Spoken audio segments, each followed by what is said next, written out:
Queria tanto comer um bolo de cenoura. Ô, vó, me passa a receita do bolo de cenoura pra eu marcar aqui no meu caderninho? Ô, minha filha, claro que eu passo. É assim, ó. Você tem que pegar 3 ovos, 1 xícara de leite e 1/4 de farinha. 3 ovos, 1 xícara de leite, 1/4. Não, vó, não é casa, não. É receita. 1/4. O que é 1/4? 1/4 de farinha? O que é isso? Não, minha netinha. 1/4 é a fração que representa 1/4. É a quantidade da farinha. Você não aprendeu fração na escola, não? Fração? Eu não aprendi fração na escola, não. O que é isso? E aí, você sabe o que é fração? Já ouviu falar nesse nome? Oi, galera, tudo bom? Hoje a gente vai aprender um pouquinho mais sobre fração. Mas para começarmos a nossa aula, a gente vai ver de onde a fração surgiu. Quem que teve a ideia de criar a fração? Olha só esse vídeo. Você pode até ser muito bom em matemática, mas sabe me dizer quem inventou a ideia de fração? Será que foram os gregos? Ou isso é coisa de americano? Também pode ser obra dos egípcios, ou até mesmo dos romanos. E agora? As frações são representações de números que não são inteiros. Pense, por exemplo, numa deliciosa pizza. Se ela for dividida em 4 fatias iguais, cada pedaço será uma fração que representa 1/4 do todo. E as frações sempre têm um numerador, que é a representação da parte, e o denominador, que é a representação do todo.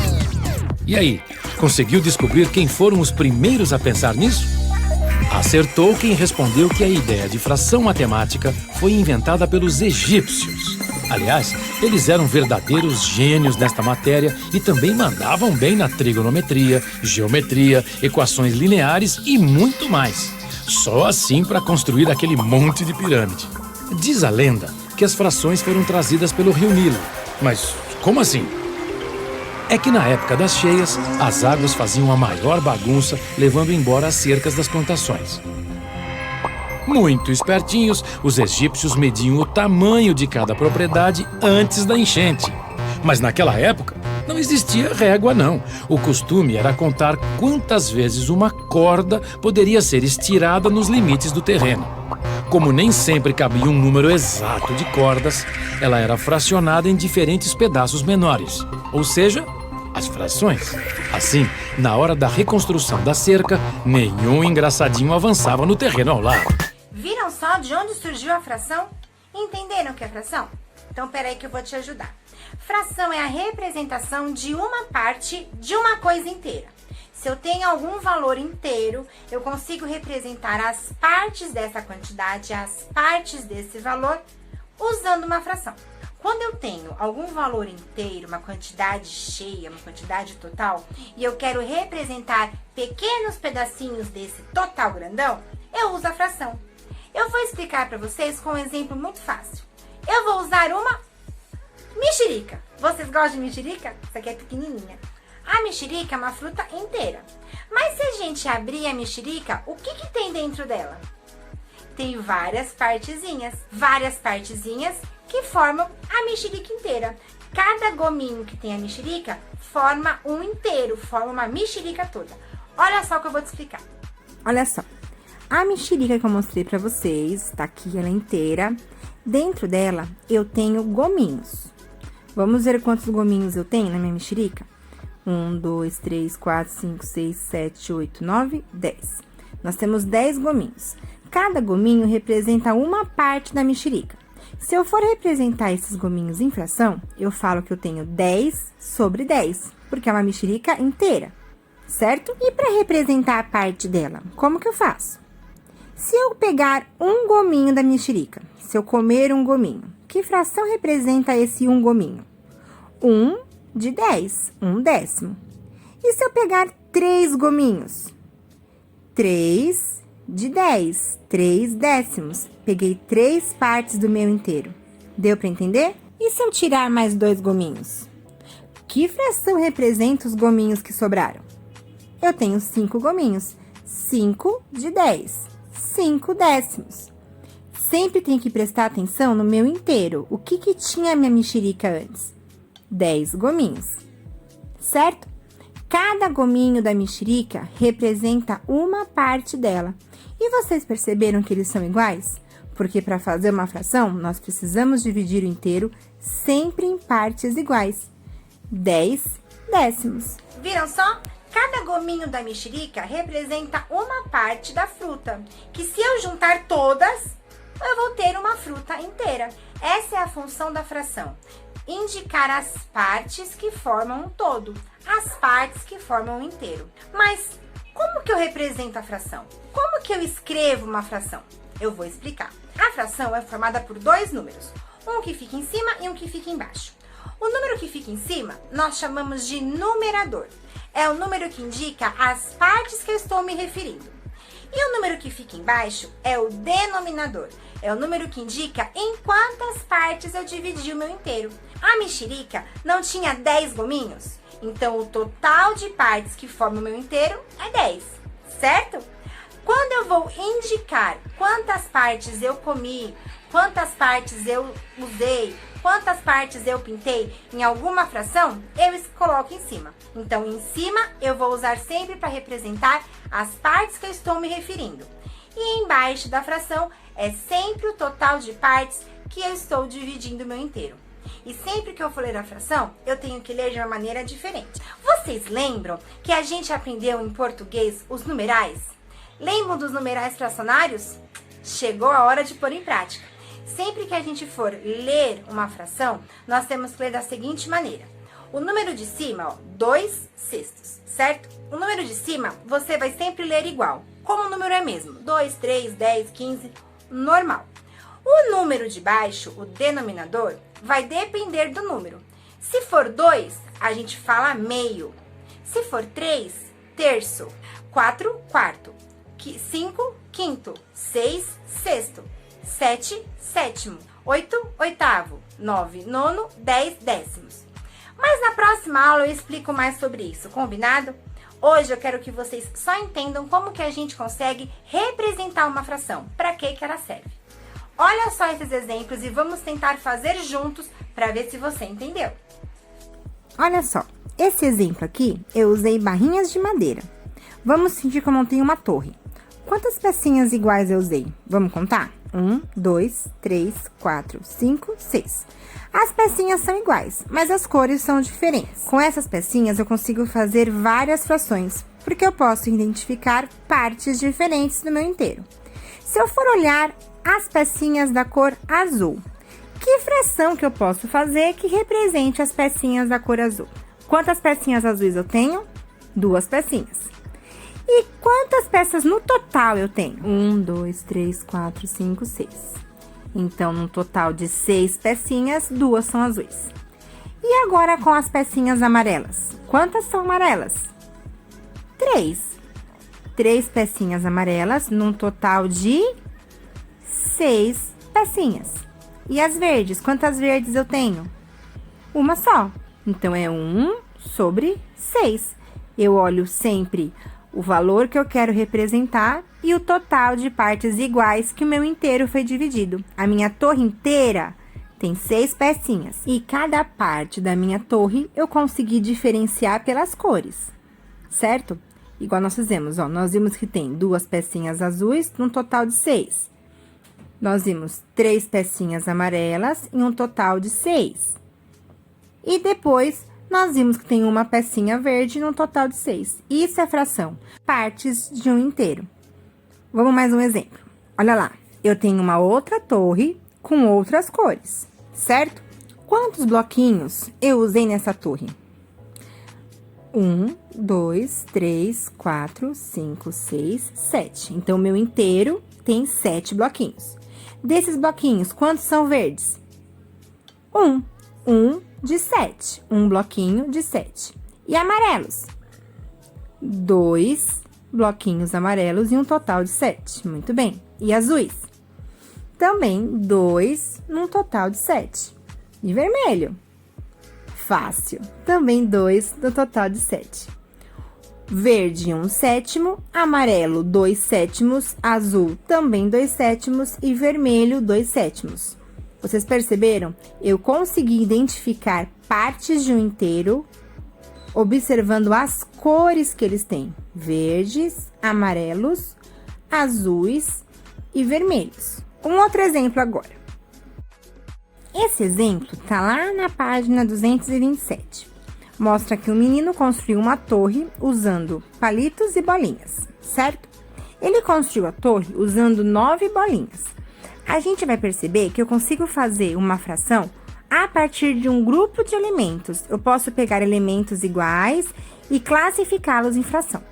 Ele construiu com 2 bolinhas azuis, 3 bolinhas vermelhas e 4 bolinhas verdes. Agora a gente vai descobrir que fração representa cada um dos grupinhos de bolinhas, através das cores, observando as cores das bolinhas. Vamos primeiro para a fração das bolinhas azuis, lembrando que ele usou 9 bolinhas. Quantas bolinhas azuis tem aí? 1, 2. Então, eu tenho 2 nonos, 2 bolinhas de 9 do total, certo? Essa é a fração referente às bolinhas azuis. Quantas bolinhas vermelhas ele usou? 1, 2, 3. Então, a fração que representa as bolinhas vermelhas é 3 nonos. 3 bolinhas de um total de 9. Muito bem. Agora, as verdes. 4 bolinhas verdes. A fração, então, é 4 nonos. 4 bolinhas verdes de um total de 9 bolinhas que ele usou. Perceberam que a gente conseguiu fazer uma fração a partir de um grupo de elementos? Se são grupos de elementos iguais, todas as bolinhas, eu consigo diferenciá-las com a fração, observando apenas as cores que elas têm em comum. Fração é muito fácil. Em um conjunto de peças de cores diferentes, eu consigo distinguir quantas peças de cada cor eu tenho num grupo todo. O importante que a gente entenda é que a fração só pode ser feita quando eu divido em partes iguais. Vocês perceberam que tanto a mexerica quanto as pecinhas que eu usei eram pedaços iguais? A fração sempre é feita dividindo o inteiro em partes iguais, certo? Vamos fazer alguns exemplinhos usando uns desenhos que tem bem parecidos no livro. Olha só. Então, olha lá. Esses desenhos que a Pro fez são bem parecidos com o que o livro traz. E a gente vai representar as frações observando as partes que eles foram divididos. O primeiro foi dividido em 2 partes, certo? E eu consigo ver que uma parte está pintada e a outra não. Que fração que eu posso escrever, então? Eu tenho que observar primeiro o total de partes dividida. A figura foi dividida em duas partes iguais. Agora, eu vou ver as partes que estão pintadas. Quantas estão pintadas? Uma só. Então, a fração é 1/2. Uma parte de um total de 2 que foi dividido a minha figura. Viu só? O 1 representa a parte pintada. E o 2 representa o total de partes que o meu inteiro foi dividido. Certo? Eu tenho que olhar sempre todo o meu inteiro. Tudo bem? Vamos agora para a segunda figura. A segunda figura foi dividida em 3 partes iguais. Estão vendo só? Então, eu tenho que colocar embaixo o número 3. O meu denominador é o 3, porque foram 3 partes iguais. Dessas partes, quantas estão pintadas? Uma só. Então, vai ser 1/3. Lembram lá os números fracionários? Eu vou usar sempre para representar o denominador, certo? Nesse caso, o meu inteiro foi dividido em partes iguais em 3 partes iguais. Conseguiram perceber? Ó, 1, 2, 3. Então, 3, o terço, é referente às 3 partes iguais. E o número 1 é referente a essa parte que tá pintadinha. Eu tenho só uma parte pintadinha nessa minha figura, por isso que é 1/3. No círculo aqui de baixo, ó, ele foi dividido em quantas partes iguais? Em 4, tá vendo só? 4 partes iguais. Dessas 4 partes iguais, quantas partes estão pintadas? 3, ó, 3 partes vermelhinhas. Então, como que eu vou ler? Eu vou ler 3, sempre o número de cima é normal, quartos. 3 partes pintadas e 4 que foi o total que foi dividido. Viu só? Eu posso dividir o meu inteiro em quantas partes eu quiser, desde que todas sejam partes iguais. Para você entender melhor, vamos fingir que esse círculo é uma pizza, de mussarela. A gente dividiu a pizza em 4 partes iguais, certo? O total dela foi dividido em 4 partes. Dessas 4 partes, eu já comi 3 pedaços. Ó, 3 vermelhinhos eu já comi. Sobrou apenas um pedacinho sem pintar, quer dizer que nesse caso eu não comi esse pedacinho de pizza. Viu só? As partes que eu indico mostram a fração que eu estou formando. Tudo bem? Olha aqui do lado. Dividi mais uma vez, ó. Eu tenho um círculo que foi dividido em partes iguais. Quantas partes iguais ele tem? 6. Ele foi dividido em 6 partes iguais. Dessas 6 partes iguais, quantas estão pintadas? Olha só que tá pintada. Vamos lá? 1, 2, 3, 4. Do total de partes que eu dividi o meu círculo, eu tenho 4 partes pintadas. Então, a minha fração é 4/6. Eu olho o meu inteiro, observo as partes pintadas e monto a minha fração. Muito fácil, né? Vamos continuar. Eu tenho outra figura, também dividida em partes iguais, ó. 1, 2, 3, 4, 5 partes. Lembrando, o total de partes que eu dividi a minha figura fica embaixo da linha. Em cima da linha, eu ponho as partes que eu estou vendo. No caso, as partes que estão pintadas, que são quantas partes? 2. Então, em cima eu coloco as partes que eu quero saber e embaixo eu coloco o total de partes que o meu desenho foi dividido. Tudo bem? Deu para entender? Sempre o denominador vai ser o total de partes que ele foi dividido. Olha aqui embaixo agora, ó. Tem uma outra figura também dividida em partes iguais. Dessa vez, ele foi dividido em 6 partes. Das 6 partes, uma tá pintada. Então, eu tenho 1/6, uma parte de 6. O outro lá, ó, foi dividido em quantas partes? 4 partes, viu só? 1, 2, 3, 4. Então, o número 4 eu ponho embaixo, porque é o total que foi dividido no meu inteiro. E quantas partes estão pintadas? Uma só. Tá vendo, ó? Tem só uma pintada e tem 3 em branco. Então, eu quero saber as partes pintadas. Vou colocar o número 1 lá e ficou 1/4. Muito bem. E o último, ele foi dividido sempre em partes iguais. E eu tenho um total de 8 partes. Eu coloco 8 aonde? Embaixo. E quantas partes foram pintadas? 4. 4/8. Viram só? É só observar as partes que foram divididas e fazer a sua fração. Entenderam? Quando eu quero representar uma parte de um inteiro, desde que esse inteiro tenha sido dividido em partes iguais, eu tenho uma fração. Você guarda a seguinte informação: fração é a parte de um inteiro, é a forma que eu tenho de representar partes de uma coisa que é grande. Pode ser um conjunto, pode ser um desenho, pode ser uma fruta. Se eu tenho uma coisa inteira e eu dividi em partes iguais, eu consigo fazer uma fração, certo? Agora, você vai treinar um pouquinho na página 227. É só um exercício. Você vai fazer exatamente como a gente fez agora há pouco. Tem vários desenhinhos com algumas partes pintadas. E você vai ter que colocar qual fração representa a parte pintada. Lembra, embaixo é sempre o valor de todas as partes que foi dividido. Se eu tenho um desenho que está dividido em 6 partes, o meu denominador, o que fica embaixo, é 6. Se desse desenho que tem 6 partes divididas, eu pintei só 2, em cima eu vou colocar o 2. Então, vai ficar 2/6. E eu sei que vocês vão arrasar, porque vocês são sensacionais. Qualquer coisa é só me chamar na Agenda Edu ou mandar um e-mail para mim, tá bom? Façam com calma, prestem atenção em cada parte da sua fração que você vai conseguir. Um grande beijo e até a próxima aula.